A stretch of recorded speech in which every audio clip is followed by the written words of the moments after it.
Hello. Today we're going to talk a little bit about digital citizenship and giving credit where credit is due. Let's talk a little bit about the why for today and our objectives. So when you use images or videos that you did not create or capture yourself, it's really important that you cite where that came from. Believe it or not, this is actually good digital citizenship. Mr. Groff and I are actually working towards a certification from the ISTE organization, and they are an international technology organization that's recognized worldwide. The student standard for this says that students will demonstrate an understanding of and respect for the rights and obligations of using and sharing intellectual property. So you guys have been using lots of images and YouTube videos for your Google Earth projects. Let's talk a little bit about some places where you have likely been getting information from and talk a little bit how to cite these sources. I want to show you also a really neat tool from Google Images where you can filter showing the Creative Commons licenses.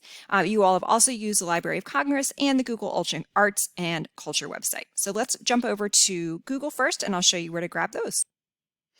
Okay, so I have jumped over to my Google browser and I have typed in my search bar, westward expansion map, and I've hit search.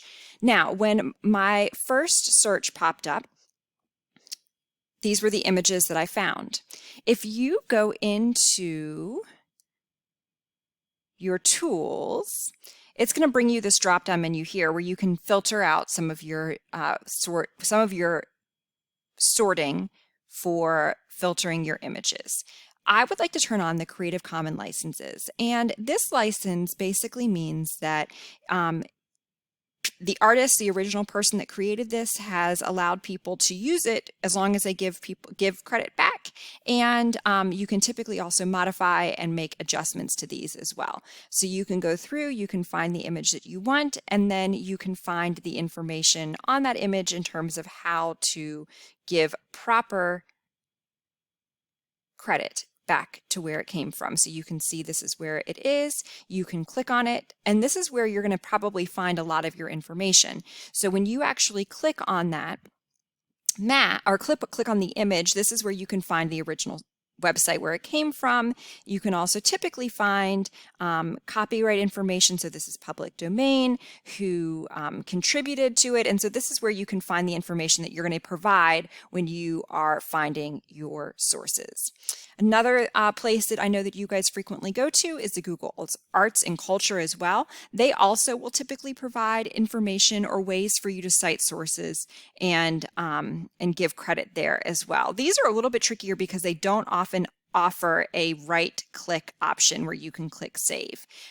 So sometimes you would just need to provide a direct link back to that in order to use that image. The nice thing about the Library of Congress website is they often will provide a ways for you to access the original. It will show the original date and publication as well.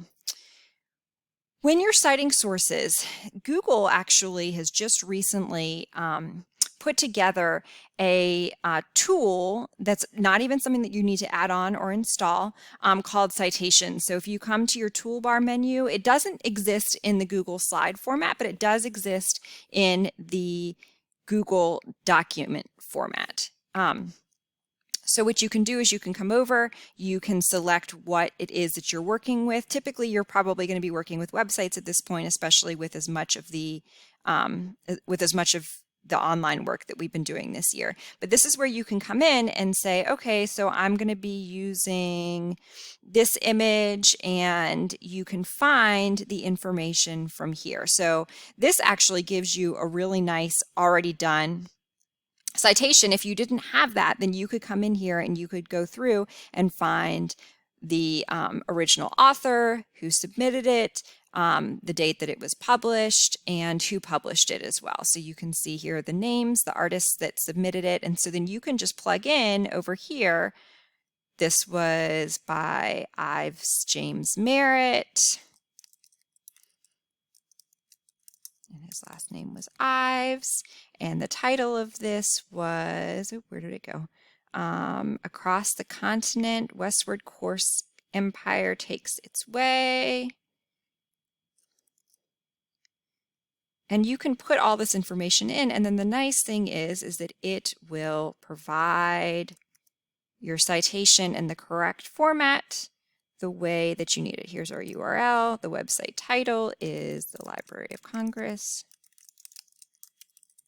This even gave us, I believe, publication information. Yep, so it was published by Courier and Ives. So we can copy that. We have the URL, the year it was published. So you can go through and find this information. Let's see. Do we see a year here?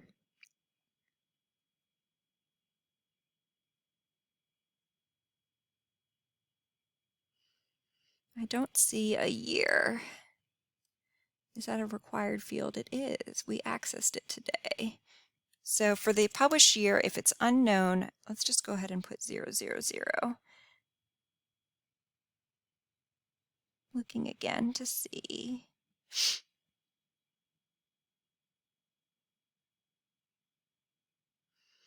So you can go through and just find that information. And it was accessed today, which is March or April 11th. And then you can add this citation to source. And so now we can copy this and we can insert this citation. And the nice thing is that if you were typing a paper, it already actually put, here's the Ives. We can add this in. We can put this in here. We can insert our bibliography down below.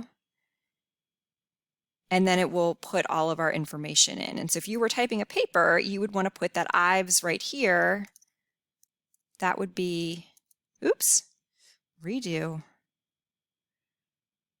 This Ives right here would be where you would want to put next to that image, or if you were citing it and actually typing about it, then you could do that as well. So we could put our image in right next to where it's in parentheses, and then you can insert your bibliography at the end. Here's what you want to copy and paste and what you want to get when you're actually working on your project as well. All right. One other thing to also think about as well, EasyBib is another really great citing website. It makes it easy for you to drag and drop things into it, and it will put it into the proper citation for you, and that's been vetted and approved. One very common mistake that middle school students, high school students, and even adults make when they are citing sources is you will often see people just say, oh, I use google.com.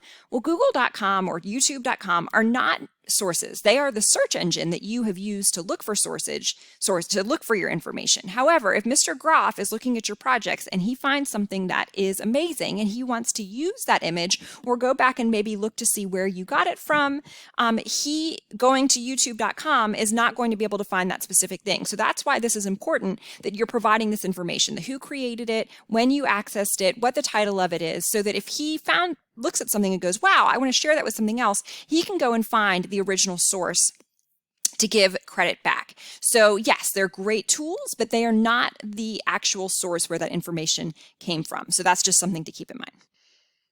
So whenever you're creating a new feature on your Google Earth Prompt project, from here on out, you need to make sure that you are citing your source. So if you're importing pictures or images from outside that Google Earth website, then you need to make sure that you're giving credit where credit is due. And I'm actually going to set a good example. I used a template from a presentation by Slides Carnival, and I didn't include any of the photographs from the Unsplash website, but if I had, then this would also be where I would be giving credit for those as well. All right, let's get started.